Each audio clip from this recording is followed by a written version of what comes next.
మేము మారుమూల గ్రామాల్లోకి వెళ్ళి ఏ విధంగా గర్వాపసిలు చేస్తాము, అలాగే ఏ విధంగా హిందూ జాగృతం చేస్తున్నాం అనేది ఈ వీడియోలో చూపించడం జరుగుతుందండి. ప్రతి ఇంటింటికి వెళ్ళి అక్కడ మన హిందువులను ఎలా జాగృతం చేయాలి, పరమతాల వాళ్ళు వస్తే ఎలా తరిమి కొట్టాలన్నది వాళ్ళ వివరించడం జరిగింది. అలాగే ప్రతి ఇంటింటికి వెళ్ళి మహిళ అనే మన హిందూ మహిళలు ఎలా ఉండాలో అక్కడ వివరించామండి. ఇంత మంచి సాంప్రదాయాన్ని పెట్టుకొని పరమతం జోలికి వెళ్ళొద్దు అని చెప్పడం జరిగింది. అలాగే ఇక్కడ చూస్తున్న అమ్మ మా వారిని గుర్తుపట్టింది ఇంటింటి ధర్మ ప్రచారం చేసినప్పుడు. ఆవిడ ఇంతకుముందు క్రిస్టియన్‌గా ఉంది అండి. ఇప్పుడు మాలాంటి వాళ్ళు చెప్పడం ద్వారా ఆమె తిరిగి హిందుత్వంలోకి వచ్చి అలాగే ఇంట్లో అమ్మవారిని ఎల్లమ్మను కూర్చోబెట్టుకొని పూజ చేయడం లాంటివి చేసింది. మీరు చూస్తున్న పక్క ఇల్లు క్రిస్టియన్ అండి. అయితే ఆ ఇంటికొచ్చే క్రిస్టియన్ పాస్టర్లు ఈ కాలనీలో ఉన్న వాళ్ళని, ఈ ఊర్లో ఉన్న వాళ్ళని ఎలా మతం మారుద్దామా అన్న ప్రయత్నం చేస్తూనే ఉంటారు. మొన్నటిదాకా నా కొడుకు మతం నిత్య పూజలు నిత్యతాను. విన్నారు కదా ఆ తల్లి మాటల్లో, తల్లి ఒక మతం కొడుకు ఒక మతం. ఇలా అయితే వాళ్ళ ఇంట్లో ఎప్పుడు గొడవలే ఉంటాయి, వాళ్ళు ఎప్పుడు డెవలప్ అవుతారు. మన మోక్షధర్మ టీం అనేది ఇప్పటి నుంచి కాదండి, గత 2 సంవత్సరాల నుంచి మన టీం ఇక్కడ తిరగడం వల్ల చాలామంది హిందువులు కరడుగట్టిన హిందుత్వవాదులుగా తయారయ్యారు. అదేవిధంగా ఈ ఏరియాలో ఇప్పుడు 3 గర్భాపసిలు అయ్యాయన్నమాట. ఆ వీడియోలు ఇంకా మేము తీయలేదండి, ఎందుకంటే వాళ్ళని సాధారణంగా ఆహ్వానిస్తూ వారికి బట్టలు, భగవద్గీత, దాంతో పాటుగా దేవుని చిత్రపటం ఇస్తాము. అవన్నిచ్చి వాళ్ళ సాక్ష్యాన్ని కూడా మేము వీడియో రూపకంగా మీ ముందుకు తీసుకొస్తాము. అందుకోసమనే ఈ ఊరికి మరొకసారి వచ్చాము. వస్తూనే మేము ఏ విధంగా గర్భాపసులు చేస్తాము, ఏ విధంగా హిందువుల్ని జాగృతం చేస్తాము అనేది మీకు చూపించడానికే ఈ విధంగా మీ ముందుకు వచ్చాము.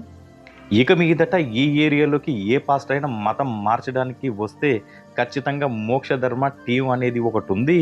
అదేవిధంగా ఇక్కడ ఉండే ప్రతి ఒక్క హిందువు కరడుగట్టిన హిందుత్వవాది అని వాళ్ళు అక్కడి నుంచి అక్కడే పారిపోయే విధంగా తయారు చేశామండి. చూసారు కదా మేము ఏ విధంగా ఇంటింటి ధర్మ ప్రచారం చేస్తూ ఉన్నామో. అలాగే ఈ నెలలో మీకు ముందుగా చెప్పిన విధంగా 3 గర్భాపసులు ఉన్నాయండి. గర్భాపై చేయడం అనేది అంత సర్వసాధారణం కాదండి. ఒక్కొక్క ఇంటికి ఒక్కొక్క ఊరికి ఎన్నోసార్లు విజిట్ చేయాల్సి వస్తుంది. వాళ్ళని ఎన్నో విధాలుగా మేము మోటివేషన్ చేయాల్సి వస్తుంది. ఊరికే ఎవరు గర్భాపసి కారు కదండి. ఒక్కొక్క ఊరికి వెళ్ళాలంటే మాకు పెట్రోల్ ఖర్చులు ఉంటాయి. అలాగే మీకు తెలిసిన విధంగా ఒక గర్భాపసి చేసిన వాళ్ళకి సాధారణంగా మన హిందూ ధర్మంలోకి ఆహ్వానించేటప్పుడు వాళ్ళకు చీర, దేవుడి చిత్రపటము, భగవద్గీత ఇలాంటి బట్టలను పెట్టి మనం సాధారణంగా ఆహ్వానిస్తూ ఉంటాం. కాబట్టి మన మోక్షధర్మ టీం మనతో పాటు తిరుగుతూ ఉంటుంది. మహిళా కార్యకర్తలు కూడా ఉన్నారు. ఒక్కొక్కసారి పొద్దున వచ్చామనుకొని తినకుండా కూడా తిరగడాల్సిన పరిస్థితి వస్తుంది. ఒక్కొక్కసారి వెళ్ళేసరికి 2, 3, 4 కూడా అవుతుందండి.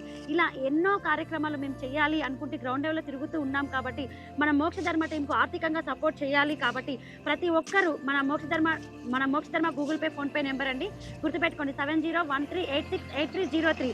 మళ్ళీ ఒకసారి చెప్తున్నాను 7013868303. మన మోక్షధర్మకు ప్రతి ఒక్కరు ఆర్థికంగా సపోర్ట్ నిలబడితే ఇలాంటి గర్భాపసి ఈ నెల 3 ఉన్నాయండి. ఈ 3 కాకుండా ఈ 300 కావాలి అంటే, లేదా నెక్స్ట్ మంత్ 30 కావాలి అంటే ప్రతి ఒక్కరు మోక్షధర్మ టీంకు సపోర్ట్గా ఆర్థికంగా సపోర్ట్ చేయండి.